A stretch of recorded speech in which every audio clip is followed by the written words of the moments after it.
Hola, hoy vamos a sumergirnos en unos fragmentos de un material que toca un tema muy actual, estrés y ansiedad, entendiendo sus orígenes y manifestaciones. La idea es, pues, desgranar un poco las claves que nos ofrece. Hola. El tema, claro, estrés y ansiedad.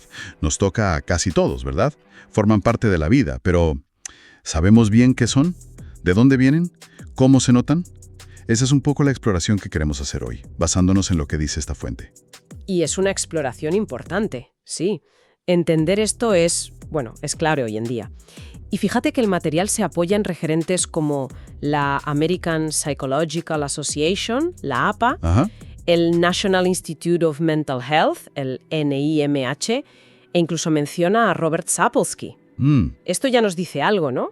Que parte de una base, digamos, informada, conectada con la investigación. Le da peso. Totalmente de acuerdo. Bien, pues empecemos a desmenuzar esto. Una de las primeras cosas que parece que hace el video es distinguir, separar estrés y ansiedad. Sí, Dice que el estrés es una respuesta a una amenaza, algo como concreto, ¿no? Que puedes señalar, real o que tú percibes como real. exacto. Hay un disparador, digamos. Mientras que la ansiedad, la describe más como un sentimiento de aprensión, de preocupación, que a veces no tiene un motivo tan claro, tan inmediato. Como que flota más, ¿no? Eso es, puede ser más persistente, más difusa, como una especie de neblina constante de inquietud. Es interesante esa diferencia. Me hace pensar, por ejemplo, en, no sé, si casi te atropella un coche, el susto y la tensión de ese momento es estrés puro, ¿no? Disparador clarísimo. Ujú. Pero luego esa sensación que te queda días después de estar preocupado por si vuelve a pasar o por la inseguridad en general, eso sería más ansiedad, quizás. Justo, esa analogía capta muy bien la diferencia en el origen del sentimiento, ¿no? Pero lo que el material parece recalcar es que ambas, en su raíz, son respuestas naturales. Naturales. Sí, naturales del cuerpo. No son algo malo en sí mismas. Son mecanismos que tenemos para adaptarnos, para sobrevivir. Mecanismos de adaptación. Suena casi contradictorio, pensando en lo mal que se pasa a veces. ¿Cómo funciona esa adaptación? Sobre todo hoy, que nuestras amenazas son distintas, ¿no? Es una pregunta clave, sí. La base es la famosa respuesta de lucha-huida, ¿sabes? Sí, me suena. Cuando el cerebro percibe una amenaza, y ojo, percibe es la palabra importante, se activa todo un sistema, el nervioso simpático, el eje HPA. Uf, nombres técnicos. Bueno, lo importante es que se liberan hormonas. Adrenalina, para ese subidón inmediato. Corazón a 1000, respiración agitada, alerta total. Ajá. Y cortisol, que viene un poco después, y mantiene al cuerpo listo, moviliza energía a los músculos y como que pone en pausa otras cosas menos urgentes, como la digestión o el sistema inmune a largo plazo. Entiendo. Te prepara para actuar físicamente, para pelear o para salir corriendo. Eso es, la lógica evolutiva para enfrentarse a un peligro físico. Pero como decías, la clave es la percepción. Hoy nuestras amenazas suelen ser más bien una entrega de trabajo, una discusión, problemas de dinero. Claro, no necesitas correr. Pero el cuerpo puede reaccionar de forma muy parecida. Ahí está el meollo del asunto en la vida moderna, que parece que aborda el material. Nuestro sistema de estrés no distingue bien entre un león y un email del jefe. Vaya. Y ahí es donde la diferencia entre estrés y ansiedad vuelve a ser súper importante para saber cómo manejarlas. Claro, tiene sentido. Si sé que mi estrés es por la presentación de mañana, puedo centrarme en prepararla, ¿no? En gestionar esa situación. Exacto. Pero si lo que siento es esa ansiedad general, sin un enemigo claro, la estrategia tiene que ser otra. Quizás más interna, de regularme a mí mismo. Va por ahí. Totalmente. El material sugiere eso, que reconocer si es una reacción a algo puntual o una inquietud más de fondo es el primer paso, el fundamental. No para eliminar la respuesta, sino para entenderla y, modularla. Gestionarla, claro. No es lo mismo gestionar picos de estrés que manejar una ansiedad que está ahí como flotando. Esa conciencia ya ayuda. Ya es un primer paso terapéutico, por así decirlo. Tiene toda la lógica. Y eso me lleva al siguiente punto que parece importante en el vídeo. Identificar las fuentes. ¿De dónde viene ese estrés? Ujú. No solo saber que estás estresado, sino intentar ver qué lo causa. Menciona las áreas típicas, ¿no? Trabajo, estudios, lo social, la familia, el dinero. Sí, enumera esas fuentes habituales. Y lo interesante es cómo dice que se entrelazan, ¿sabes? Claro. Que los problemas del trabajo acaban afectando en casa, o lo económico a la salud. Rara vez es una sola cosa aislada. Pero lo crucial, creo, no es solo hacer la lista, sino fomentar esa autoobservación, ser consciente. Mirarse un poco hacia adentro. Exacto. Y no solo pensar en los grandes cambios, como una mudanza o perder a alguien, sino prestar atención a esos pequeños estresores del día a día. El tráfico, los roces tontos, la sobrecarga de información, ese goteo constante. Como el vaso que se va llenando gota a gota, ¿no? Y un día, la más mínima cosa hace que se desborde. Justo esa metáfora. Esa acumulación es peligrosa porque la normalizamos. Nos acostumbramos a vivir con tensión sin darnos cuenta del coste que tiene para el cuerpo y la mente. Te vas acostumbrando, sí. Por eso, identificar esas fuentes, hasta las pequeñas, es el paso 1 para poder hacer algo. Cambiar algo fuera o cambiar cómo respondemos nosotros. Te devuelve un poco el control, la agencia sobre la situación. Me gusta eso de la agencia. ¿Te da poder para actuar? Vale, entonces, diferencia estrés, ansiedad. Identificar fuentes. Y luego, las manifestaciones. ¿Cómo se nota todo esto en nosotros? El video, por lo que veo, da una lista de síntomas, señales, ¿no? Dolores de cabeza, la típica tensión en cuello y hombros. Uf, sí, clásico. Estar más irritable, dormir mal, que te cueste concentrarte, darle vueltas a las cosas sin parar. Sí, esa rumiación mental. Son como las luces del tablero del coche, ¿no? Avisando que algo pasa. Y es fundamental, parece que insiste el material, entender que estos síntomas no son tonterías. No es algo psicológico en plan, te lo estás imaginando. Ah, no. No, son manifestaciones físicas reales, conectadas directamente con esa respuesta de estrés que hablábamos. La tensión muscular es literal. Los músculos se preparan para una acción que no llega. Claro. Los dolores de cabeza pueden ser por eso mismo, por la tensión muscular mantenida. O incluso por cambios en cómo fluye la sangre. O sea que mi dolor de cuello después de un día horrible no es una queja sin más. Es mi cuerpo hablando. Exactamente. Y lo de no poder concentrarse también tiene su lógica biológica.